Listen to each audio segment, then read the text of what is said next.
to find out.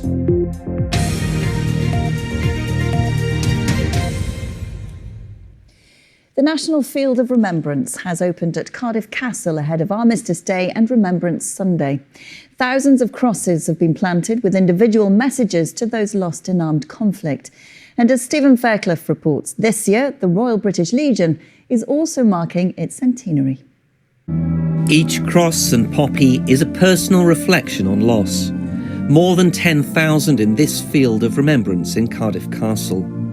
All with handwritten messages to fathers, mothers, children and comrades lost while serving in the forces. 100 years since the start of the Royal British Legion, veterans, politicians and those left behind gathered to remember those no longer here.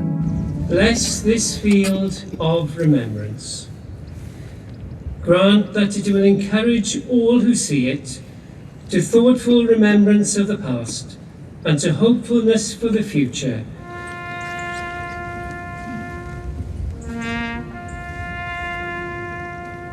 This gives an opportunity for people who lost maybe fathers, grandfathers, great-uncles, or sadly other family members in more recent conflicts to keep their memory alive. Trying hard not to cry, wondering when this dreadful war would ever end. The Cardiff Military Wives Choir sang about those left at home in conflict.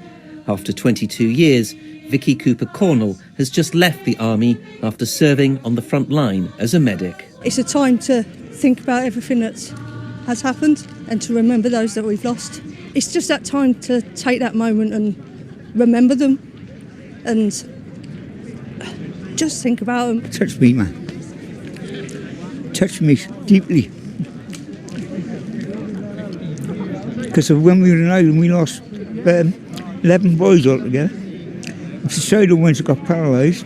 For me personally, for my family, it's really, really important. I've lost really good friends along the year in operations, as well as passing away after leaving the army. It's 100 years since the Royal British Legion started its work to support veterans and remember those who were lost in service.